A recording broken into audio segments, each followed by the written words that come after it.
Oklahoma State, Baylor, Utah.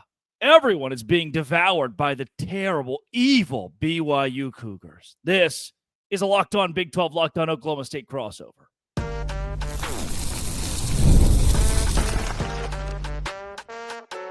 You are Locked On Big 12, your daily podcast on the Big 12 Conference. Part of the Locked On Podcast Network, your team every day. Happy Monday, everybody. Welcome to a Locked On Big 12, Locked On Oklahoma State crossover. I'm Drake Toll from America's #1 Big 12 podcast, Locked On Big 12. Thank you for making this show your first listen every single day. Cody Stovall of Locked On Oklahoma State talks all things Pokes every day. Thanks for making our shows your first listen every single day, if you will. BYU stealing Oklahoma State players and Baylor players and Utah players and everyone's player. Are they as evil as we think they are, or do they just have money? Then we'll go to Oklahoma State needing help in the transfer portal. Have they gotten it under Mike Gundy, and what is his status as the head coach? And finally, Utah fans. They're pretty active on Twitter, and it doesn't seem as though they have very many friends in this conference. Are they truly the most hated fan base in the Big 12, and why? If you hit subscribe, we get to keep our jobs. Cody, I've already spoken so much. Let's turn it over to you. Did BYU rob Oklahoma State? If they did, then every team in the country is guilty of the same thing, right? The whole verbiage behind tampering, I think within the last 4 or 5 years, I think you could make the argument that what they were doing was not good for the sport of college football. Well, now it's just absolute madness. And because of the transfer portal, it's not just guys that used to play with each other in other colleges. Sometimes they go back to high school, 7-on-7, they played against each other. So that terminology of tampering is so convoluted nowadays because every player on every roster is talking to their buddies on other rosters about how great things are at this university, or vice versa. Sometimes there's conversations about how things are not going so hot, right? And so if this is tampering, then it's something that we just need to wrap our hands around and be somewhat okay with, because it's going to continuously happen every day. And whenever our team benefits, we're all happy. I use the correlation between Sam Jackson V going from TCU to Auburn. Could he have had a conversation with Haas Haney about, hey, I'm going to Oklahoma State, you should check it out too? And if that were to happen, is any Oklahoma State fan going to be mad that we got Haas Haney because Sam Jackson helped? Absolutely not. So you want your players helping garner new talent. And when it happens the other way, then, of course, people get in a big old tizzy about it. But it's the way of the world now. Cody, it's the beautiful line. Get your money up, not your funny up. Are we just seeing teams are we seeing BYU outbid Oklahoma State and Utah and other Big 12 schools? I mean, I know we get mad so often about tampering, but this might just be the game of, hey, your school, your company, which is what it is in college football now, your employer didn't have as much money as the other guy.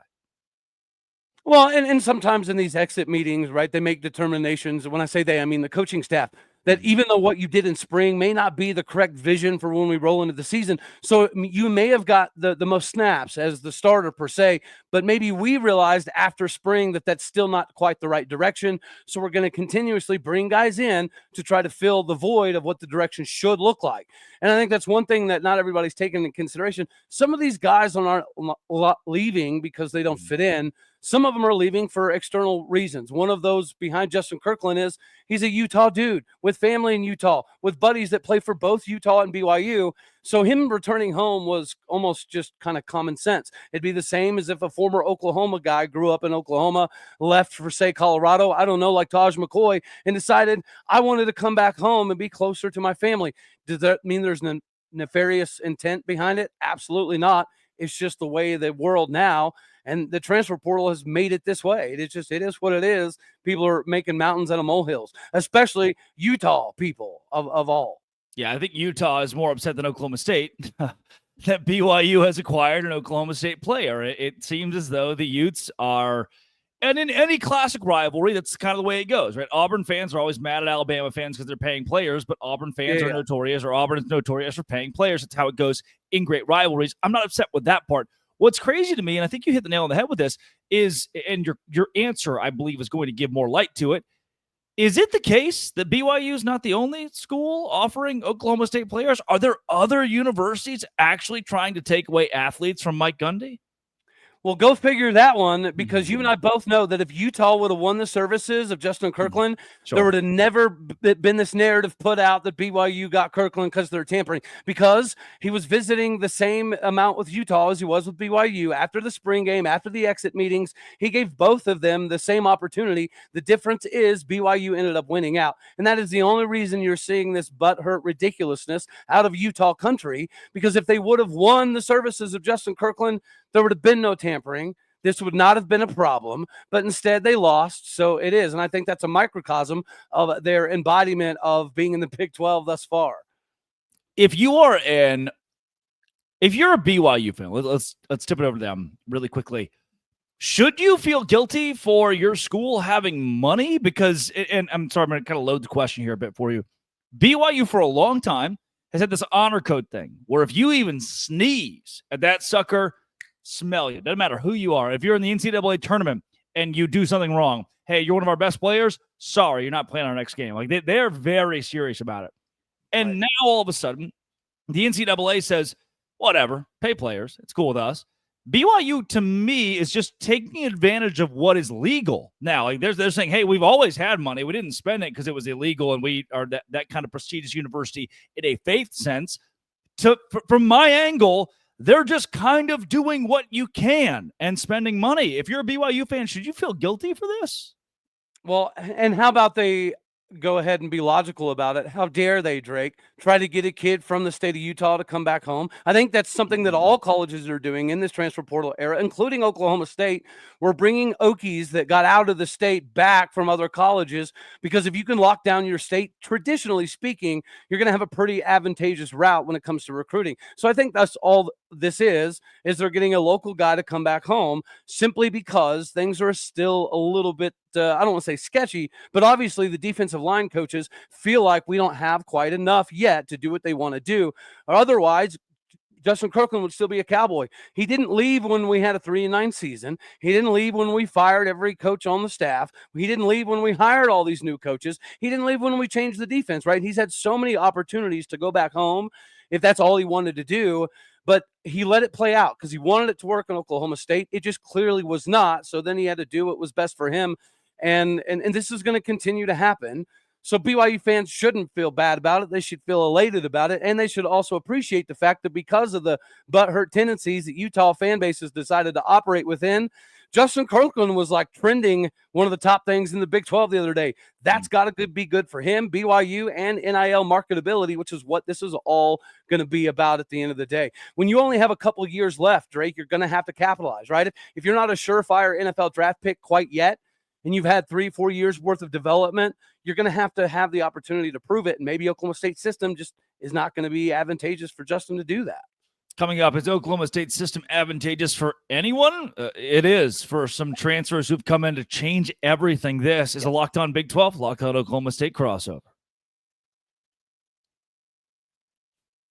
Today's show is brought to you by Supply House. The reason it is because I just bought my first house, and the first thing I did was like, hey, I need a lot of stuff to flip it. And flip it, by flip it, I mean like remodel and live in it for a while. But before I actually sell it, I need to get the HVAC or electrical work or plumbing all repaired. Supply House is the reliable way to order products online and do that. 400 plus actually top brands and over 200,000 parts. You'll find exactly what you need delivered fast from coast to coast. Need help with an order? Supply House offers expert support and industry-leading service. Their free Trade Master program offers exclusive perks like a dedicated phone line as well. Join that Trade Master program at supplyhouse.com/TM. Supplyhouse.com/TM and start ordering plumbing, HVAC, electrical supplies with a few clicks. Use promo code SH5 for 5% off your first order. That's supplyhouse.com. Cody Stovall of Locked On Oklahoma State. The Pokes are in this hunt for one of the top teams in the Big 12 in the transfer portal right now. They're number 5 per 24/7 as it sits with 37 commits. Before I talk about the success of transfer portal recruiting in this class with Mike Gundy, I want to ask you, is there a need after a 3-9 year for complete overhaul of your roster? I think you could make the argument that it makes the most amount of sense. And I think that's been an indication by the number of guys that we've brought in. That's not typically what Mike Gundy likes to do, right? He typically likes to build from within, have guys here for 3, 4, 5 years. But after a 3-9 season, he understands that the landscape has changed a little bit, and you're in a must-win now scenario because I don't think we're done with realignment. Is it going to happen next year, in the next 2 years? Who knows? But we do know that you have to stay within the lens of viability. And if you have another 3-win season, you're not going to be in that. And then Oklahoma State's in a very precarious situation. So I understand the sentiment that we're going to spend more getting acquisitions in the portal than we are retention of players because, Drake, last time we came up with a lot of NIL to retain players, Ollie Gordon, Nick Martin, the offensive line, all of them, Kendall Daniels, it didn't work out, right? So whenever you have a 3-win season, after investing heavily in the returning guys and it doesn't work out, this is naturally where you have to shift. And I think directly pertaining to Justin Kirkland, when you bring in somebody like Demarion Thomas, who started the last 13 games at Vanderbilt, and if anybody paid attention, Vanderbilt actually had a legitimate football team this season. That is a massive acquisition, and he's a little bit bigger than Justin Kirkland. He has the capability in the weight room pretty comparable to Justin Kirkland. So clearly there's going to be some positions where we felt we needed to upgrade. And you have to understand that as a 3-9 season. Do I love it? No. Do I think this hurts some of the connection of the players that you did grow up, seeing develop over the years? Yeah, a little bit, but it doesn't matter if we win. Mel Tucker proved you can do it with a completely, transfer-ridden roster. So did Deion Sanders. So did Arizona State to some degree. There is proof in the pudding. Mike Gundy is just following that model now. And I think the number of transfers and the guys that we're getting shows that there's a lot of excitement in Stillwater this season, regardless of the turnover.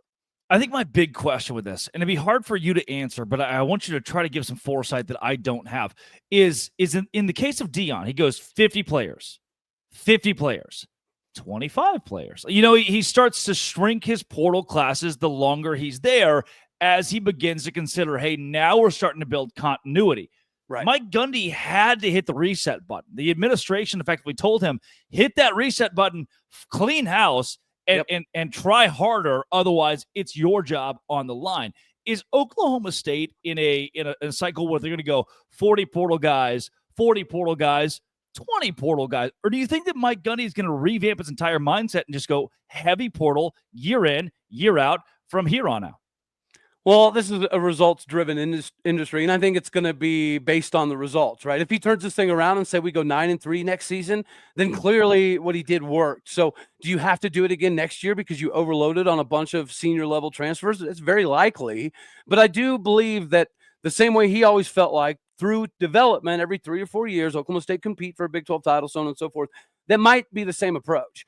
Every couple of years, we're going to have the availability of a lot of returning guys, and we're not always going to have to load up on the roster. But once again, if this thing works like gangbusters and you have a bunch of drafted guys from this season, then you're probably in a repeat scenario the following year, because the one downside to getting the Todd Granthams of the world is they're likely only going to use Oklahoma State to get a better job, and nobody can fault them for that, just like what Jim Knowles did. If you take Oklahoma State into a top 3 defense nationally, then you're getting the Ohio State, the Michigan style of jobs.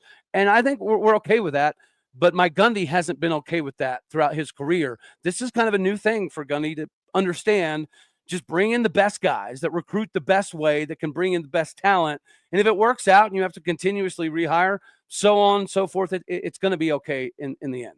I think if you're looking for a Big 12 comparison, the closest I can think of is Dave Aranda, who was on the chopping block, wasn't going to make it, was taking 10 guys in the portal per year.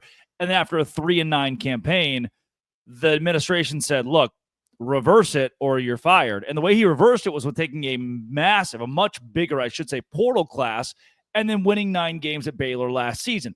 That's effectively what Mike Gundy has to do. Now, it's not apples to apples. Aranda's only been there for a handful of years. Gundy's a legend.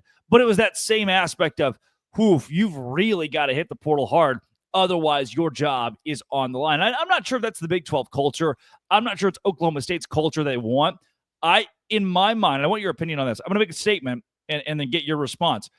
Iowa State, Kansas State right now, even BYU, they are Arizona State are at the bottom of the Big 12 in transfer portal rankings. They're not taking big classes. They're not taking a ton of talented guys. Reason being, They've already got them. Iowa State doesn't want a huge transfer portal class. They just want to do what Matt Campbell does with high school players. Is that the ultimate goal for Oklahoma State? It feels like the best teams in the Big 12 are sticking to their guns. You would think so, because that's been our bread and butter for years. But again, it didn't work out last year. So this is going to be a case study over the next couple of seasons. When you return 20 returning starters and you bring back 85, 90% of your roster that just played for a Big 12 title game against Texas the year prior, and it completely falls flat, then that means you have an obstacle somewhere. It appears as though that obstacle was coaching, and that does seem pretty synonymous around campus. Is the coaching is what became complacency, and complacency equals laziness, right? And that's what you saw. So I think ideally, yes, so places like Iowa State, Kansas State, Oklahoma State, you really do still need to cut your teeth on development. Are you going to be good in the transfer portal? Yeah, but are you going to have as much money as the big spenders? Never. Right? Oklahoma State's never going to have the Texas style of money. We're never going to spend $40 million on NIL. So we have to make the most of our opportunities. So I think you have to grab some guys in the portal that can fill gaps, but you still have to pay attention to the developmental guys. But the kicker there, Drake, and you and I both know this now, that if you bring a guy in and he's not really contributing heavily in 2 years, you're unfortunately probably moving on. So I think it's going to separate the teams that have the ability to get the most out of coaching, which is why I do appreciate this staff. The leash is short for players and coaches today in college football. That is just it's short for everybody, because you can be replaced like that from a fifth-year senior from Western Kentucky who was an All-American in the AAC. Coming up, why is Utah the most hated fan base? Are they the most hated fan base? This is a Locked On Big 12, Locked On Oklahoma State crossover. Today's show is brought to you by Monarch Money. Why? Look, dude, I'm 24. The whole money thing's like a mystery to me. I just opened my account. I'm like, where did it go? Monarch Money actually helps me not lose track of that, because with your own personal CFO, Monarch Money, you can have a complete financial command center that gives you complete financial command to stop managing your money, start building your wealth. When you use it, you have very keen, detailed insights with convenience and easy collaboration with partners. You can set goals, stay on the same page without stress. Take control of your finances with Monarch Money. Use code LOCKEDONCollege at monarchmoney.com. 50% off your first year. monarchmoney.com, code LOCKEDONCollege for half off your first year. Do that now at Monarch Money.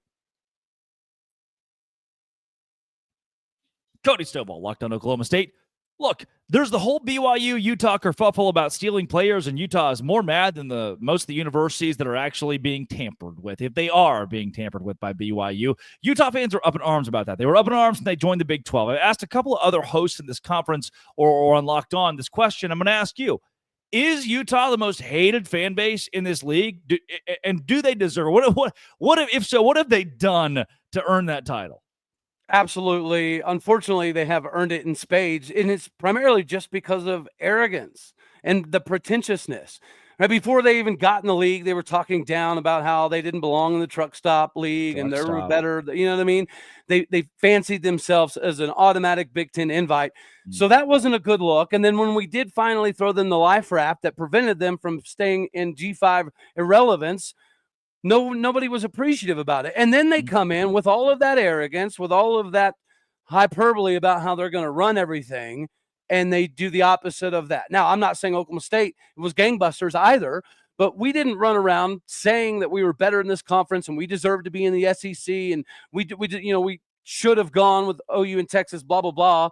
And then they continue it, right? Even when they have a down year, they talk about how great they are. Whenever the recruiting is a little bit suspect, they talk about how great the roster is, so they don't need to be great at recruiting. They just find ways to get in their own way at every turn, and it's laughable.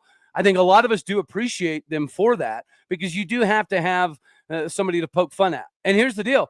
If Utah would have entered this way and they would have dominated year one, won the Big 12 football championship, I think they would have had the right. But they didn't do that, yet they still talk like they have. It's just absolutely wild. Cody, I'm going to do it. Hit me, dude. 15 fan bases in the Big 12, if I can speak for them and you can speak for them, aren't huge fans of Utah. They're not huge fans of that fan base and the way they came into the league, Does that mean, based on the moxie that they carry and the conversation piece they've become, Utah's kind of the most important fan base to the Big 12 right now.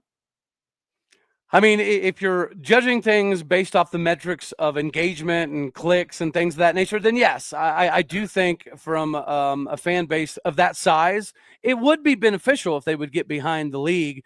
But at the same time, you have to have a villain, them creating that internal animosity to allow us all to kind of hate them collectively. It's not bad, right? We all collectively hated OU and Texas together. Yep. Utah has decided to be that name on the mantle, and they hold it proudly. So I guess they can continue with this nonsense because it does make for good entertainment to some degree. But yes, it would be great if they would embrace the Big 12 and start winning instead of complaining. We all hated Texas. It was an instant, everybody, no matter what it was, if Texas lost to TCU the same week Oklahoma State won a game against West Virginia, it was even better. It was even better for Oklahoma State because it was just UT losing was great for everyone. You always rooted for who played against them. And losing that meant you lost a natural rival for everyone. It felt so right for each and every team in this league to hate Texas. You needed that. I don't want to give them credit for being the most important fan base, but the fact that everyone else could rally around it only brought the Big 12 together more. Hating Texas was an identity for a lot of the Big 12, especially those last couple of years when they announced they were leaving. Have we been able to replace it? And Cody, I know I'm going on here. That's why I say Utah is so important, because Texas was ultimately important for the Big 12 to have someone to hate and everyone to rally around. We could all agree on one thing: we're going to hate Texas, and it drove conversations. It drove content. It drove a passion, a hate. Has Utah, in essence, replaced what seemed irreplaceable? Well, I think so. And, collectively as a conference, we need to continue to be able to hate on Utah because Sorry, by the way, Utah, but we do, right? Well, what's going to happen if Utah actually gets good and they start winning the conference in multiple sports? Yeah. Then all we will hear is about how they knew they were always too good. And now that they're winning the Big 12, they need to get out of the Big 12. So them actually being successful would almost be worse for the conference in some crazy way. But in a clicks-driven industry, yeah, it would be beneficial if they were good. But at the same time, I appreciate the rallying cry that they give everybody. Because we would never hear the end of it if they did start winning multiple conference championships. We talk a lot about we talk a lot in journalism class when I was in college about how controversy is the number one news value.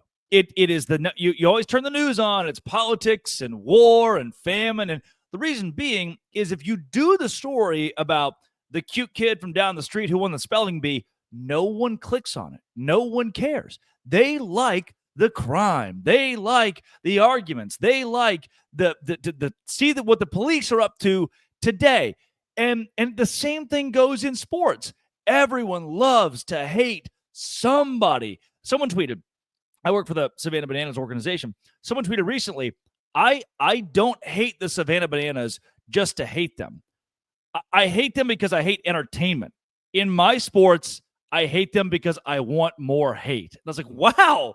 That's how most fans feel about who they root for and who they, more importantly, cheer against. And the Big 12's gotten that in Utah. So I want to echo, it's very important that Utah fans continue that role because it's so key for our league.